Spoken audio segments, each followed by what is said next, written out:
everyone. I am Amita from Nourish Talk, a platform for natural and holistic therapies. We are going to be talking about fermented foods for gut health. We have been talking about gut health for a long time now, but gut health, as we all know, is the gut to brain axis a connection. But today we want to particularly talk about fermented food. Hi, hello, Deepthi. How are Hi you? Anita, how are you? Thanks, I'm good. How are you?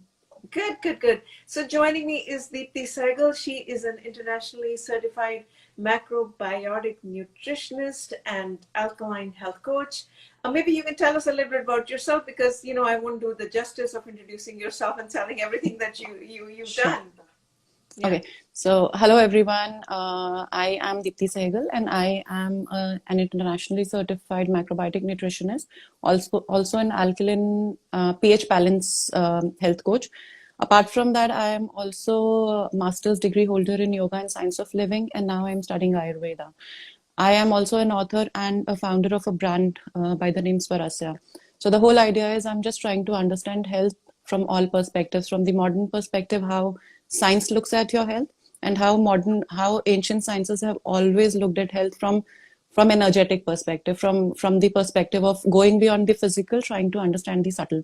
So that's where I try to bridge the gap between health at the physical level and at the mind level. And fermented foods have a lot to play a role. We will be talking of it in the session once we go ahead. That's great. That's great. So now you are studying Ayurveda. Wow. Are you going to, that's amazing. So are you going to be an Ayurvedic doctor or is that? No, that's not my intention at all because Ayurveda doctor, the entire study is like 7-year-old study. I don't think I can spare that much of a time. The whole Okay. idea is I'm doing a certification program in Yeah. Ayurveda lifestyle as an Ayurveda lifestyle Yeah. practitioner. So it's nothing to do with medicine. It's more to do with Like, incorporating the lifestyle practices that Ayurveda recommends by also understanding the physiology and the psychology of the body. So the Ayurveda has a different way of understanding the physiology and psychology of a human person. And these two are very closely connected. Once you start to understand that, then you start to kind of differentiate each person in a specific category. yeah. That's kind of a person type. And then when you start applying foods and yogic practices and various other lifestyle practices to your unique self, that's where the healing starts to happen at a very deep-rooted level. So that's the Correct. whole idea. Correct. All right. So so we are going to be talking about gut health. Gut health is Mm-hmm. very important. We are emphasizing so much on gut health in our Insta live videos and Right. particularly today on fermented foods. So let's start with, what are fermented foods and then why are they good for our gut health, right? Okay. So I'll just try to talk of this from the very beginning, how it started. I'll try to keep it in a very layman language. So Yes. yeah, okay. So the history of fermented foods is nothing new. It's there for last many years. It's just that the focus of the medicine world has now started shifting back to fermented foods. The history goes back to the evolutionary phase of China, and specifically their staple food, fermented food, which is sauerkraut, has a history of about 2,000 year old back. It started as a way of preserving foods. So if Yeah. we try to go back, say 2,000 years back, there was no evolution. We did not Yeah. have refrigerators, but the seasons used to change the way they change right now. There used to be summers, there used to be winters. And these ancient people did not had much avenues to preserve their foods, but they had to because in certain seasons, certain foods were not available. That's how fermentation just happened by chance to those people. And Yeah. if we look at the history of Japan and China, we know Japanese and Chinese people change hardly age, right? Yeah. So there have been a lot of studies and researches being done on this population, and Yeah. one of the factors that came out is their huge consumption of fermented foods, not by choice but by chance, because it's Yeah. in their history. It's Yeah. it's a part of their culture. Correct. So that's how fermentation started it originally. Hmm. It's only a few years back that the medicine world started to have its focus on such foods. Specifically, the most medicinal one, if I would have to pick out, and the common one, it's sauerkraut, which is so sauerkraut typically means sour cabbage. Okay. So it's not Uh, kimchi though, right? It's not kimchi. Is kimchi is different? Sauerkraut, kimchi is different. So the process, so the ingredients of kimchi vary. The Yeah. process is the same, but sauerkraut is only cabbage, fermented cabbage. That's it. Okay. Okay, Okay. and cabbage is kimchi. Kimchi is a combination of different vegetables coming together and then fermented in certain way. So it's more to do with different flavors, adding certain other vegetables and Yeah. coming out with kimchi. Okay. So that's how it all started from the perspective of why fermented foods. How does it make a difference? What fermentation does? Mm-hmm. When we cook foods on the flame, what are we doing? We are pre-digesting foods, right? Yeah. Yeah. We are making it ready for our digestive system so that the system doesn't have to take too much of a load for the foods to get digested. Yeah. Now, when we cook foods on the flame, what happens is a lot of nutrition tends to get killed, Yeah. right? What goes in? Yes. Some part of it, certain nutrients which can bear heat will retain. Some nutrients that cannot bear heat will not be sustained. Something like vitamin C. You cook vitamin C, it doesn't sustain after it's the flame. Yeah. You cook foods on the flame. Now, fermented foods is another way of cooking foods, but a different approach. It's about pre-digesting foods, whether it be on the flame or through fermentation. Okay, but when we are cooking on the flame, the fire is doing all the job. When we are Mm-hmm. fermenting foods, bacteria is doing all the job. I see. I see. And when fermentation happens, a lot of nutrients, unlike how it happens when you do it on the flame, the nutrients get killed. As a Mm-hmm. part of fermentation, a lot of nutrients get created as a part of it. Why? Mm-hmm. Because let's try to understand how life operates. We Yeah. human beings or animals or bacteria or any Mm-hmm. kind of life form has a life cycle. Now, this Yes. life cycle is about consuming foods. It's about processing foods, digesting Mm-hmm. foods, assimilating foods, and there is certain leftover which has to be out, which human beings pass out in the form of urine and feces. Yeah. These so if we look at bacteria, even if it is a very tiny little organism, it is still a Mm-hmm. life form, and this Yeah. bacteria also goes through these processes of different stages of life. So it Mm-hmm. consumes certain foods, it digests, processes, and leaves its leftover. Now, the good Mm-hmm. part is the leftover that these bacteria leave back are Yeah. super nutrients for human beings. I see. Okay, so something like vitamin B12, it develops amazingly in fermented foods, and of course, if I specifically talk of Indian population, we lack B12 badly. I mean, Mm-hmm. we need it in our Yeah. diet.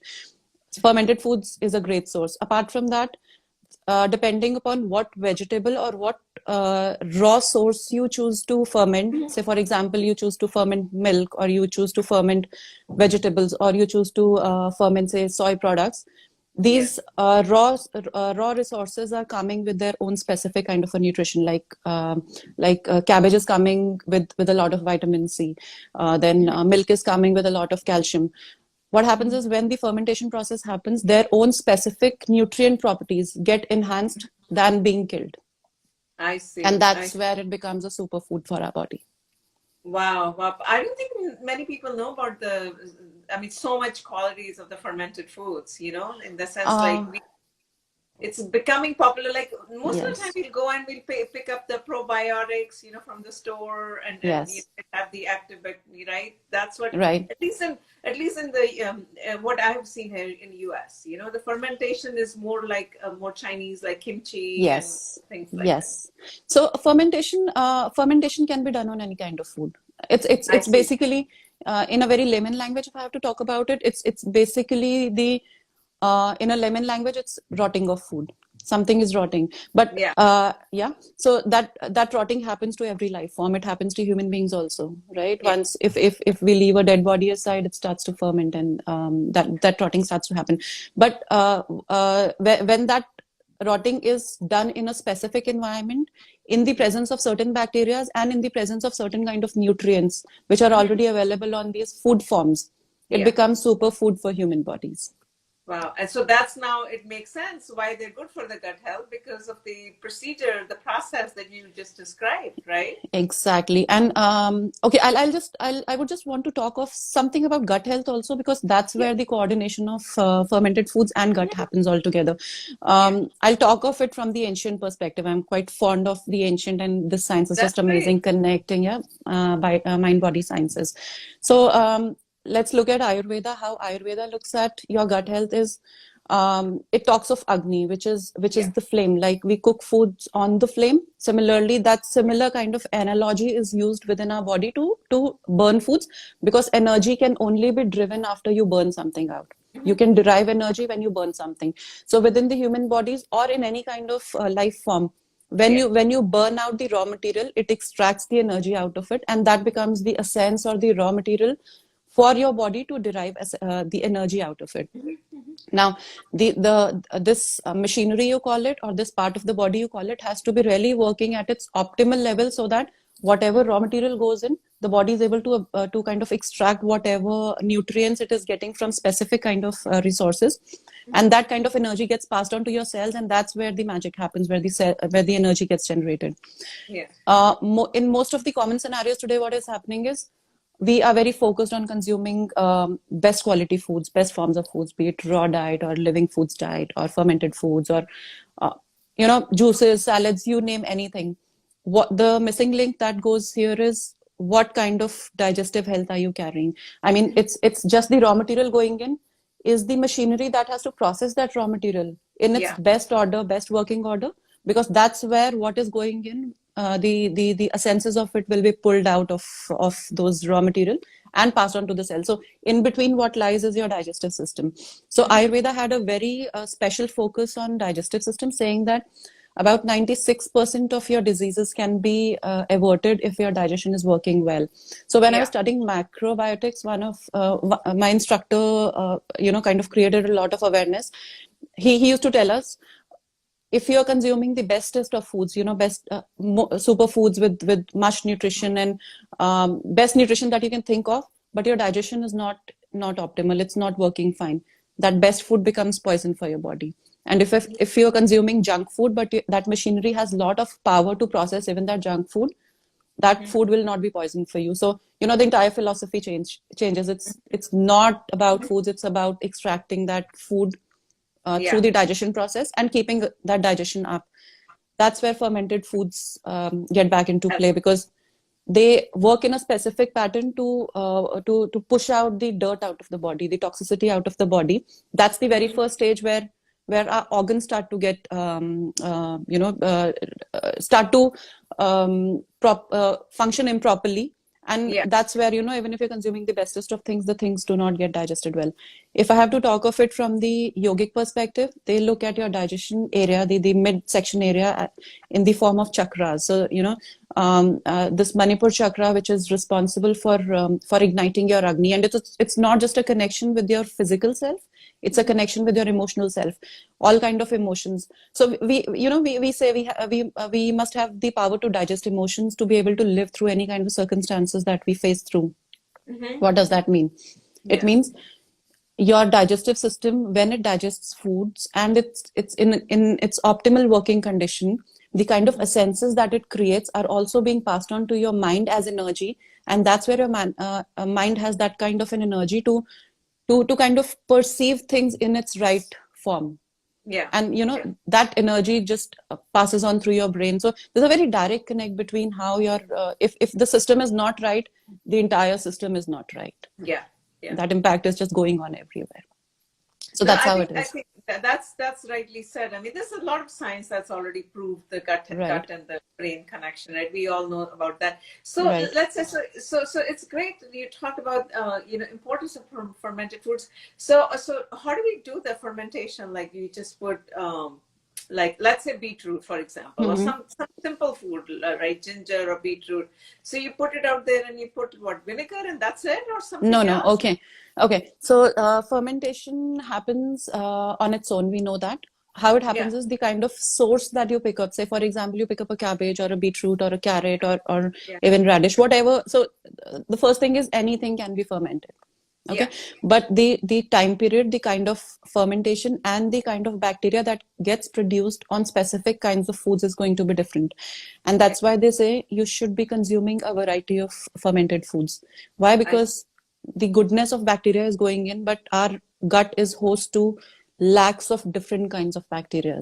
So the Mm-hmm. most common ones being lactobacillus and bifidobacterium, something like that. So Yeah. these are the two common ones, Yeah. which will take care of the ecology of our gut system to quite an extent. But these don't work in isolation. These work in coordination with a lot of other microorganisms coming together and doing small little functions, releasing their own extracts, which become super nutrition for our body. So coming back to how we can prepare these, whatever vegetable you choose to do it, Yeah. the time period is going to be different. Temperature is going to make a lot of difference. I see. Like when I started doing it, I can share some of my experiences. I had to throw away lots, big lots of, I don't know how many kgs of vegetables. I just had to throw it out because it was very difficult, and it's a very intuitive process. It's so last time when your sauerkraut may have been done in say 5 days, uh, during weather change, maybe you get into summer season and it's ready for in 3 days. Or when you I get in winter time, it may take about say 7 to 8 or 9 days, yeah. depending what kind of warmth does it get, what kind of environment does it get to grow. So this bacteria is very it kind of coincides with your intuitiveness. Bacteria is intuitive, and if you develop that intuitiveness, you create a relationship.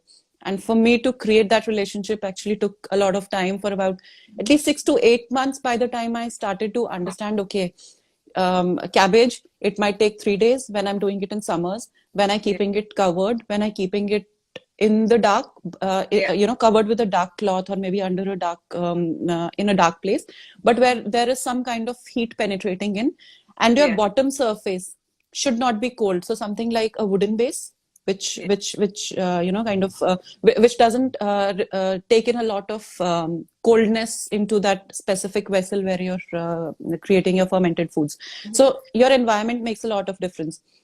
How you go about it, you can shred the cabbage or beetroot. You can do it in any form. Maybe you can Yeah.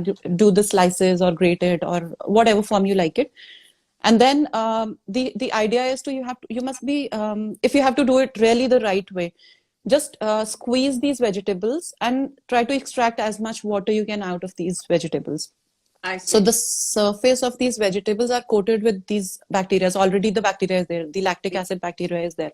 When you squeeze out the water, and the whole idea is whatever vegetables you've chosen, just keep it immersed under its own waters. Okay. Okay, Okay. so what happens is those waters are they have this bacteria floating on top of the water, and when the water gets on top of the vegetable, it creates an anaerobic environment where the oxygen is not getting to the vegetables. So Mm-hmm. under this anaerobic environment, the probability of mold getting there gets eliminated, because Mm-hmm. mold happens in an oxygenated environment. Yeah. Right, there is a probability at the top of the layer. When you're doing it, you might see some mold happening. That will happen after a certain time. So there are different phases of fermentation. Phase one could be, the vegetables, the bacteria just starts to grow and starts to eat up all these sugars in Mm-hmm. the whatever source you're Yeah. fermenting. Yeah. Then the second stage is, that's where it starts to digest all its food components, be it sugars or lactic acid. It starts to process that. And the third stage, finally, when that processing is done and that bacteria has converted that specific food, changed its energy Yeah. into a fermented or a probiotic form. So different phases do happen for different foods. These phases can vary, the time period can vary. The only thing, how you can develop your intuitiveness while doing it, is be very vigilant. Like when I started doing it, I used to see my ferments every single day. So as soon as Okay. you start to see that small little top of that cloudy layer starting to happen, it's time for you to just kind of throw out that top layer. If you think you want to be little more cautious about it, you can even pick out the vegetables and just wash it underwater to remove any kind of mold remains or molecules, if at all. Yeah. So Yeah. the bacteria doesn't get wiped off if you wash it. So it's Yeah. still there. Yeah. But of course, if you can retain that brine, it's also a superfood. It's a tonic. But you Correct. can only retain it if it doesn't have that top layer of toxicity or mold coming on top of it. So do you have to consume it after 3 days? Is that what I'm understanding? Like, once, let's say the cabbage gets fermented, it takes 3 days, you're talking about it, or beetroot Three to takes five seven days. days, depending what weather Yeah, are you doing in what environment, what temperature it has. yeah. But you have to consume it within a certain time after that, or you can Uh, preserve it for some time. okay, so the amount of good bacteria in that specific vegetable that's getting fermented, Mm-hmm. it's at its peak after a certain while. So it's at its peak, say, in 4 to 5 days. Within four to I five days, see.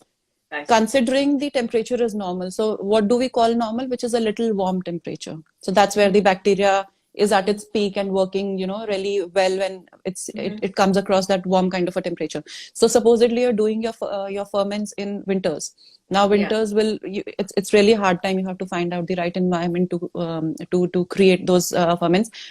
What I used to do it is I used to kind of switch on my microwave for a certain time, create that warm environment, and then the freshly done ferment, I used to keep it in that environment so that at least it gets some warm environment to Yeah. start fermenting.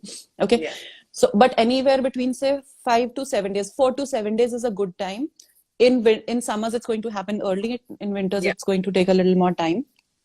And then 4 to 5 days, you after 4 to 5 days, you can start consuming it. But if you're making a bigger lot, just store it in a glass jar and keep it refrigerated. Got it. Now, Got cold environments slows down the fermentation. It will not it. stop it, but it will slow down. And this is Yeah. what is happening while we are making it also. Because if we are making it in winters, why it is taking time? Because the fermentation process has slowed down. Yeah. So the peak bacteria is going to be there in its initial phases. Having Yeah. said that, if you keep it refrigerated and even if you keep it for next 4 to 5 months or 6 months, the Mm-hmm. bacteria is going to be there. Maybe not at its peak, but it's still there. So Yeah. of course, making it in small batches, if you're looking for that high dose of probiotic bacteria, making it in small batches and consuming regularly within, say, 10 days or 15 days or 20 days is good idea. But Okay. if it is kept for a longer time, various other nutrients also develop. So there is a benefit doing it early. There is also a benefit if you keep it for a longer time. So, but Yeah. I would again say having that combination is a good idea. So, you create 2, 3 different batches. One part you start consuming initially, Yeah. and then some part of it you preserve and then consume it. So you keep that variation on. I guess that's the best way to have all kinds of nutrients and probiotics getting into your body. That's amazing, actually. What you're describing is absolutely amazing. Any questions anyone has? I see a lot of people join, and we've been just talking. But so one question is, do you use vinegar as a kind of like for fermentation or what? Right? Uh, It's a I personally, I am in love with those bacteria and I really want them to ferment their own way. I very rarely use vinegar, but yes, you can use vinegar to initiate the fermentation process. yeah, So when you use vinegar for certain foods, it works really well. Like if you're making, say, turmeric pickle, okay, yeah, it's a very simple process. Maybe in a small jar, you can just have some slices of turmeric yeah. just if that turmeric has that much of a juice that you can immerse the turmeric in its own juice is good, or you can just slice it and top Mhm. it with a layer of water or only vinegar. Even vinegar is okay, or you can do a mix of water and vinegar. Okay. If you're doing water and vinegar, add a little salt to it. If you're doing vinegar, it can be just vinegar. Little salt doesn't mind, you can add salt as well. But if you're doing turmeric specifically, do add black pepper, because black Okay. pepper Yeah. increases the absorption of turmeric to quite an extent. And so this pickle is ready to be used in 2 days or 3 days. It's But as simple as that.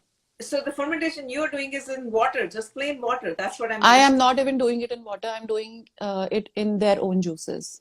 How I do it is I Yeah, prefer shredding the vegetables. I don't prefer I see. cutting or slicing them. Got Okay. it. So Got it. when you shred it, and then It's I the take, juice still. Yeah. yes, and then I take some good time, 15-20 minutes in a big glass bowl. So another caution that you should be taking is don't do it in a metallic vessel. Don't use it at all, because the acids that get produced out of the vegetables have a very acidic nature.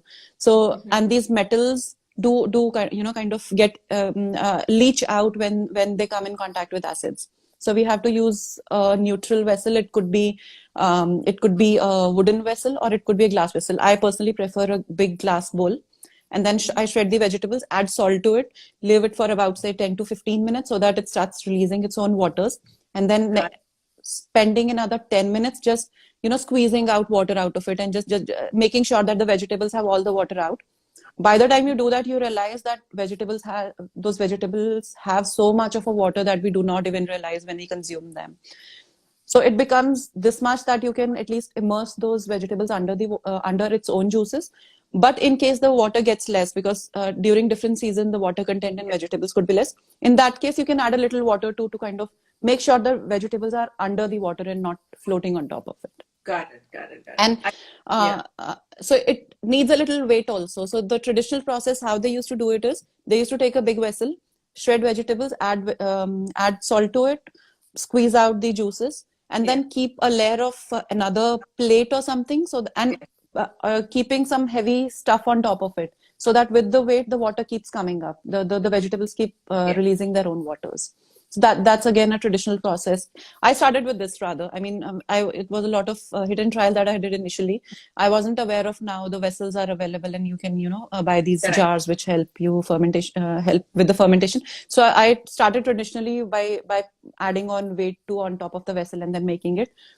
But that's my personal experience. When you do it the traditional way by adding a lot of weight, I see the taste differences there. It's much more tangy. It's much more, you feel that aliveness in that traditional process as compared to what you do in the modern process, which is a quicker process. Got it. And so that's how you go about it. But the whole idea is any form you choose, the bottom line is the vegetables should be immersed underwater. It could be water, it could be vegetables' own water, or it could be vinegar. Any one of those. So that's your choice what you want to go ahead with. No, I think I'm definitely going to try this fermentation. We all end up going and buying to the supermarket Exactly. and buying fermented foods, and they're not healthy. They put all kind of preservatives. Exactly. Right? That's exactly. the problem. Yeah. That's one. Secondly, another problem is you don't know, they are on the shelf since how long. Yes. So you do not get the benefit of that peak bacteria, which happens initially during 4 to 5 or initial 10 days. Yes. No, it makes sense. And it's so helpful. I mean, that's what we are talking about, is how fermentation helps the gut bacteria that is inside our gut. Right. Exactly. So it's not just about gut, I would say. If I have to connect with how the researchers are getting deeper into how these fermented foods are impacting the psychology also, like people with low moods or experiencing some bouts of depression or some kind of emotional issues. There's a lot to do with these good bacteria that gets into your gut and starts to bring about these chemical changes, because we know our psychology is all chemical. Okay. Yeah. If we feel good, at the bottom of it, there is some hormone working to make us feel good. Yes. Right? Yes. Now, these hormones, specifically serotonin and dopamine, which are the feel-good hormones, which will give you a sense of feel good, something like what you release when you do an exercise or when you have this feeling of achieving something. So these different feel-good kind of emotions, specifically for dopamine and serotonin, are produced in your gut. So how the psychology goes is, you consume good foods, any kind of good food, and considering that your the processing unit, which is your digestive system, is working at its peak capacity. Okay, when will it work at its peak capacity? When it doesn't have any dirt accumulated around around the organs, when the gut is full of these good gut flora, which helps us digest the foods. When our pancreas are releasing enough enzymes for specific kinds of foods to be digested. So the whole idea is the system at the very first level of digestion has to be very clean from inside. Okay. That first level of cleanliness is then passed on to the further levels of digestion. And that chain keeps happening. If that cleanliness happens at initial stage, that cleanliness also gets passed on to the other levels, other channels of digestion, be it at the level of absorption or at the level of elimination or even at the level of elimination. So considering foods are good, digestion is good, and your gut system is full of good gut bacteria. Now, this scenario is ideal where the system functioning or the organ functioning is at its peak level, and it is producing all those good hormones and the feel-good hormones. And Yeah. then there's something called, we call it, gut feeling, or second brain in our gut. What is it? Mm-hmm. So Mm-hmm. we have a set of nerves which are also collectively called enteric nervous system, which is also called our second brain. Now this enteric nervous system is located in the gut, and this is the connection between your gut and brain. So Yeah. whatever signals, whatever, rather, not just even the imbalances at the physical level, but also what you're feeling through your feelings. So for example, uh, you're feeling very unloved, or you have this feeling of insecurity. It is directly getting onto your gut, being Yeah. digested and processed in a way, and then a signal being And then, passed on to your brain telling yeah. that, okay, this is what I'm feeling. So if that system is optimal, has the power to perceive or analyze, okay, this is the feeling, and this is the kind of hormone that should be released to kind of bring this person to balance. So the Yeah. more disturbed your system, the more disturbed your hormones, the more disturbed your hormones. Yeah. Neurotransmitters, these are also a specific kind of hormones, right? So neurotransmitters being produced and passing on signals to your brain telling them this person is not right. Cells are communicating that we are not well. Now Mm-hmm. system again goes to into a state of stress releasing hormones, and that cycle keeps going on and going on. Yeah. When this cycle goes on, the very first system that shuts off is your digestive system. Mm-hmm. So it becomes a vicious cycle. Your food's not right, your thoughts not right, passing on signals to your gut getting disturbed because it's producing those stress hormones. Yeah. These stress hormones again sending back signal to the brain, everything is not right. Now brain again sending back signal, okay, everything is not right, produce more stress hormones. In that cycle, the digestion will shut off. Yeah. So, Yeah. you have It's to all kind of, interrelated. It's all all interrelated. Yeah. Yeah. But the beauty of this is, whatever part of your body you choose to start your healing of your Yeah. body. You start your mind with your mind, or you start with your foods.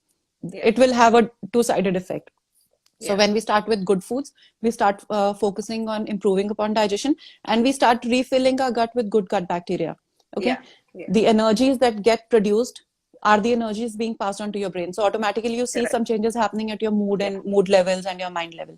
Yeah. Or if you choose the path of meditation or yogic path, you do not change anything in your physical health. But of course, assuming that you are on at least some part of stable diet, some part of normal Yeah. diet, Yeah. which is not causing you much harm, and then you start off with meditative practices, bringing your nervous system into balance, Mm-hmm. balancing your sympathetic nervous system and parasympathetic nervous system.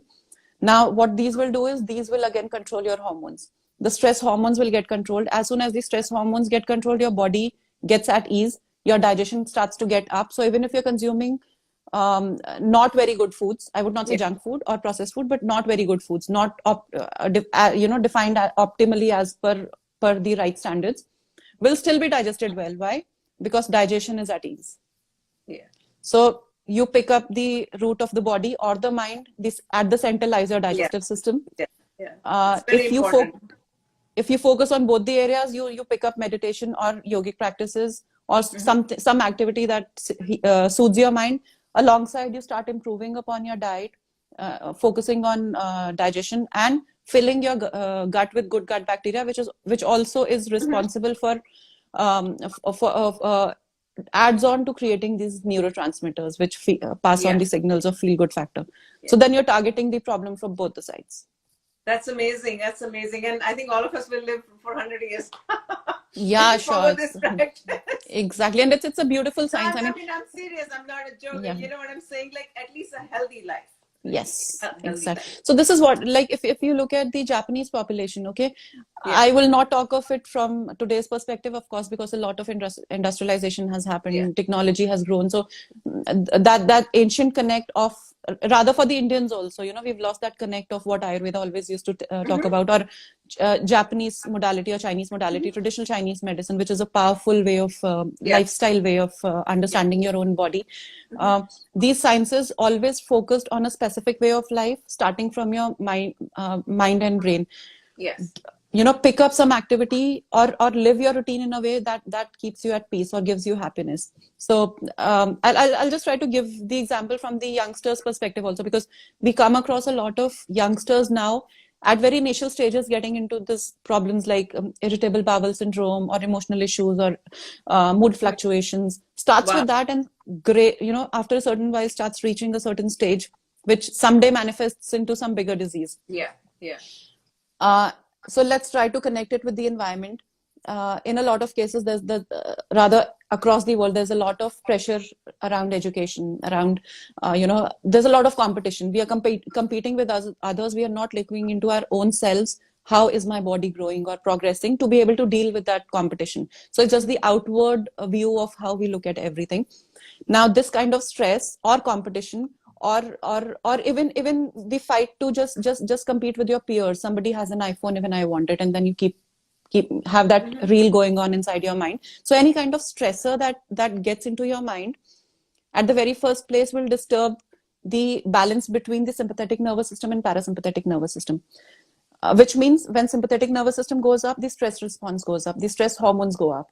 Stress hormone, as they go up, as a part of their process to a survival process, it's a stress mechanism to keep us surviving. So the body is trying to do good to us only. It's trying to make us survive during the stress times. It is shutting down certain processes which are not considered very important for survival for the body. So for example, you've just had your meal. The body says, okay, there's some kind of a danger. For body, stress is a danger. It could be any kind of stress. Even if you see a lion standing in front of you, or you have to give a speech out there on a stage, some kind of stress starts to build up, right? So the body cannot differentiate between what kind of stress it is. Stress for the body is stress. Okay, that's the signal that passes on to the mind. It creates signals to tell your adrenals to produce certain hormones that will redirect or pass on the signals to those parts of the body which need to shut down, because we need energy to redirect energy to the cells so that they can produce more energy and bring us back to our own survival stage. As a part of it, the system that is not considered important by the body is your digestive system. So as soon as that stress response goes up, automatically the digestion will slow down. Okay. Yeah. Now, for a lot of youngsters, they are not on the right kind of a diet. They are on a lot of sugars, a lot of processed foods, a lot of refined kind of stuff, and their emotions are upside down because of all these stressors. It could be studies, it could be peer competition, it could be any kind of competition. Diet not right, emotions not right, directly impacting that shut down digestive system. If the digestion is shut down, those feel good hormones do not have are kind of blocked. That's where when you don't feel good, it goes back to your mind, sending out those signals, creating those emotions. My moods are not well, I'm not good, and that cycle keeps going and going. Body organs functioning starts to get weaker and weaker, ultimately manifesting into some disease, whether it be emotional, mental, or physical. So that's the whole cycle. No, absolutely, you're absolutely right. To all our viewers who are watching, I mean, I saw a lot of people join. Just take care of your gut and your brain.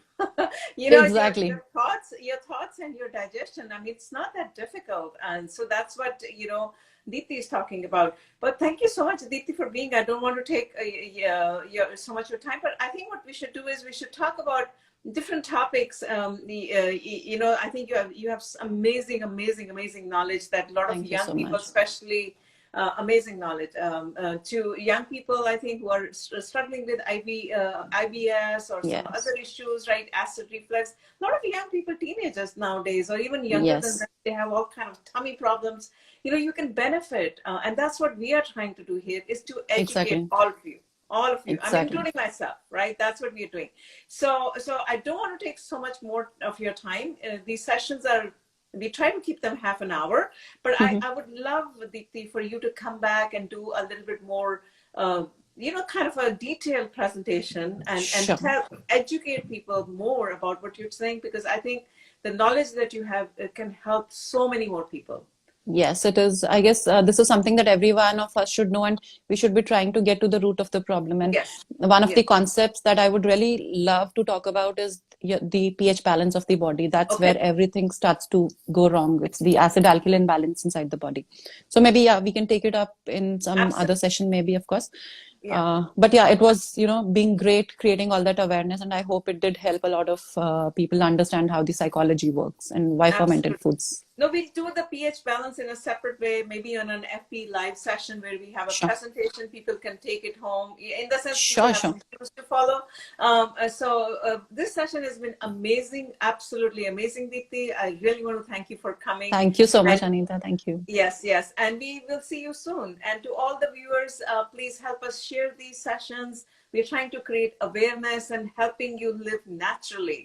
So live naturally and enjoy yourself, and happy holidays to everyone. Thank you so Thank much. you so much. Thank you, Anita. Thank you, everyone. And happy Okay, bye-bye. holidays. Happy New Yes, Year. Thank you. Bye. thank you. Bye-bye.